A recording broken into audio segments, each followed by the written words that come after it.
बाबा की कलयुग को सतयुग में बदलने की गति बहुत सूक्ष्म है, सबकी समझ में नहीं आती, ब्राह्मणों की भी नहीं आती।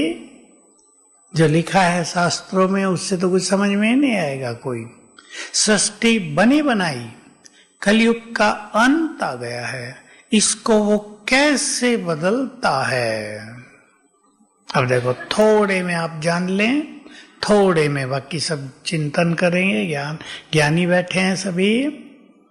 बाबा से हम शक्तियां लेते हैं, हमारी शक्तियां चारों ओर फैलती हैं। बाबा से हम पवित्र वाइब्रेशंस लेते हैं, वो हमसे चारों ओर फैलते हैं, वो प्रकृति को सतो प्रधान बनाते हैं। और जब प्रकृति सतो प्रधान बन जाती है तो वो तमो प्रधानता को नष्ट कर देती है। ये राज है बहुत बड़ा। क्यों उन्होंने कहा कि तुम्हारी योग की अग्नि, याद करो बाबा के महावाक्य, इस महान यज्ञ से क्या प्रकट होगी? विनाश ज्वाला भी प्रकट होगी। विनाश ज्वाला का यह अर्थ है कि आग निकलेगी यहां से। हमारी योग की शक्ति से ये सब खेल होगा, तो सारा खेल योग की शक्ति का है। जो जितने अच्छे योगी वो उतने ही बड़े कारीगर हैं। यानी संसार को बदलने में उनकी भूमिका सबसे बड़ी है, धन की बात ज्यादा नहीं। जो जितने पवित्र हैं, एक भोली माता बहुत पवित्र हो सकती है, जिनके पास जितनी पवित्रता की शक्ति है वो इस कार्य में उतने ही मददगार हैं। आपको ख्याल रहे, हमारे पवित्र वाइब्रेशंस हमारी आंखों से निकलते हैं। अगर हम आत्मिक दृष्टि का बहुत अभ्यास करेंगे तो आत्माओं को वाइब्रेशंस जाएंगे। हमारी प्योरिटी बहुत अच्छी है, हम उसके स्वमान में रहते हैं। हमारे पैरों से भी पवित्र वाइब्रेशंस निकल के धरती में समाएंगे। हम प्रकृति को वाइब्रेशंस देते हैं तो ये सारा वायुमंडल भी पवित्र हो जाएगा। तो ये बाबा ने जो राजयोग सिखाया है आके, यही विश्व परिवर्तन का आधार है। इसलिए बाबा के महावाक्य हैं, जो बच्चे मुझे 8 घंटे रोज याद करते हैं वो मेरे सबसे अधिक मददगार हैं। धन से भी आप सब बाबा की सेवाओं में मदद कर रहे हैं, वो भी एक मदद है। कोई भी मकान बनेगा तो उसमें धन भी लगाना पड़ता है, कारीगर भी होते हैं, सब साधन भी लाने पड़ते हैं, मजदूर भी होते हैं। हम योग बल से युग बदल रहे हैं, ये बात सबको बहुत सूक्ष्मता से समझ लेनी है। जितने हम पवित्र बनेंगे, मैं ये बात कह दी है, प्रकृति पवित्र बनेगी, पवित्र वाइब्रेशंस। अब देखो, विचार करो, मान लो इधर प्रकृति है, हमारे पवित्र वाइब्रेशंस इस प्रकृति में पहुंच रहे हैं, तो वहां जो नेगेटिव वाइब्रेशंस हैं प्रकृति में, वो उनको नष्ट करेगी। इसलिए इसको ही कहते हैं भूकंप, प्राकृतिक प्रकोप। इसलिए बाबा का एक बहुत गुह्य महावाक्य है, जब तुम्हारी पवित्रता नेचुरल हो जाएगी, ध्यान से सुनेंगे सभी, जब तुम्हारी पवित्रता नेचुरल हो जाएगी तब नेचुरल कैलिमिटीज होंगी। सुन लिया सभी ने? नेचुरल, एक छोटे बच्चे की तरह जिनको अपवित्रता का ज्ञान ही नहीं है, ऐसी नेचुरल प्योरिटी नेचुरल कैलेमिटीज को जन्म देंगी। देखो, एक अच्छी चीज बुराई को समाप्त करेगी, लगेगा विनाश हो रहा है, पर होगा प्योरिफिकेशन, शुद्धिकरण।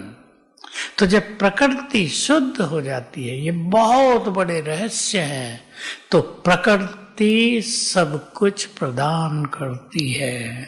नदियां मीठी हो जाएंगी, पानी नीचे से थोड़ा निकालना पड़ेगा, बोरिंग या मिनरल वाटर का प्लांट लगाएंगे वहां, यही पानी पिएंगे जो नदियों में बहता है।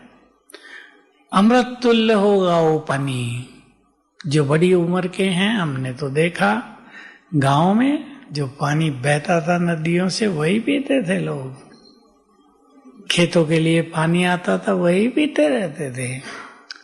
तो प्रकृति जब सतो प्रधान बन जाती है, उन आत्माओं को बहुत सुख देती है जिन्होंने प्रकृति का शुद्धिकरण किया है।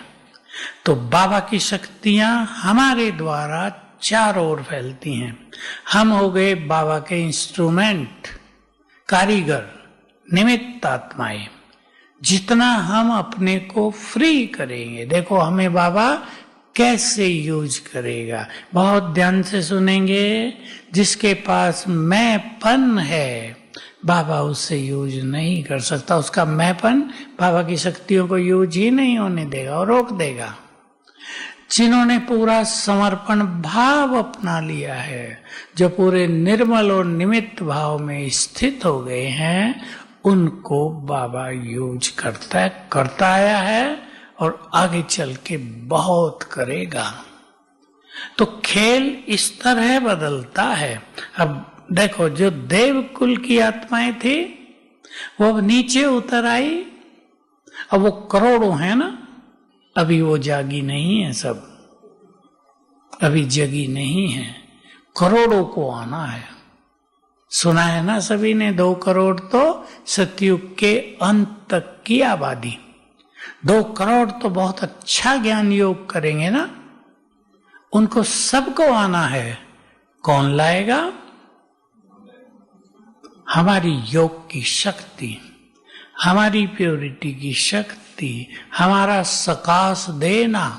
और जो कल की मूल्य थी, वृत्ति से वायुमंडल बनाओ, यानी शुभ भावनाएं देना, देवकुल की आत्माओं का आह्वान करना। तो अब जल्दी ही वो समय आ जाएगा, संसार में कुछ ऐसी घटनाएं घटेंगी कि देवकुल की आत्माओं को जागृति हो जाएगी। सो गए हैं, शास्त्रों में भी है, देवता सो गए थे, उनकी शक्तियां नष्ट हो गई थी सारी। वो त्रेता के अंत की बात है। शास्त्रों में जो बहुत कुछ दिखाया ना, इंद्र की बात, इंद्र ऐसा था वैसा था, वो त्रेता के बिल्कुल अंत के ये राजा हुए हैं।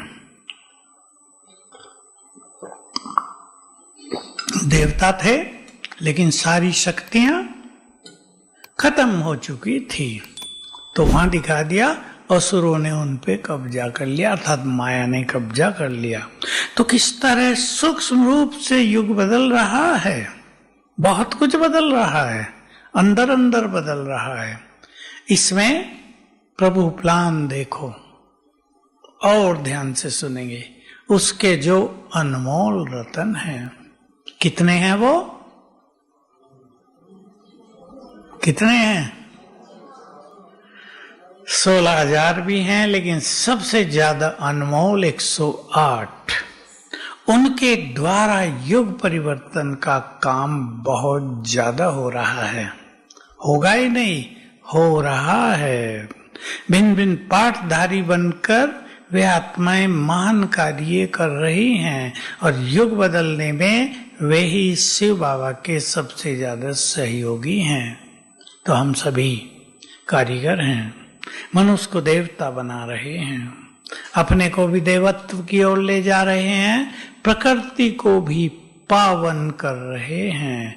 और बहुत बड़ा कार्य अब हम सबका है कि हम देव कुल की आत्माओं को बाबा के पास ले आएं।